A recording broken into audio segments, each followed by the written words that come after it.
La plateforme de streaming a annoncé le mois dernier qu'un documentaire en 9 parties sur la vie du chanteur, décédé en 2016, avait été annulé. L'abandon de la sortie d'une série documentaire de Netflix en 6 parties sur Prince a fait plus d'un déçu, à commencer par son réalisateur, Ezra Edelman. La plateforme de streaming a annoncé qu'un autre projet d'archives verrait le jour, en accord avec l'héritage du chanteur décédé en 2016. Or, Ezra Edelman, à qui l'on doit aussi le documentaire oscarisé au point J. Made in America 2016, a qualifié, cette semaine au micro du podcast Pablo Torre Finds Out, cette décision de véritable plaisanterie. Le réalisateur a confié avoir encore du mal à passer outre les raisons de l'abandon de son projet, qu'il attribue aux craintes et au manque de clairvoyance des ayants droit du chanteur de Purple Rain, dont le nom complet était Prince Roger Nelson.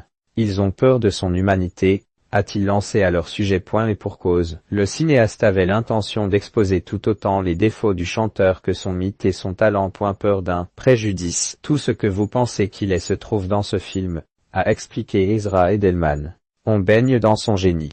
Et pourtant, vous devez aussi faire face à son côté humain, qu'il a d'ailleurs d'une certaine manière été forcé de maintenir secret parce qu'il s'est retrouvé piégé dans son propre mythe mondial sur sa personne.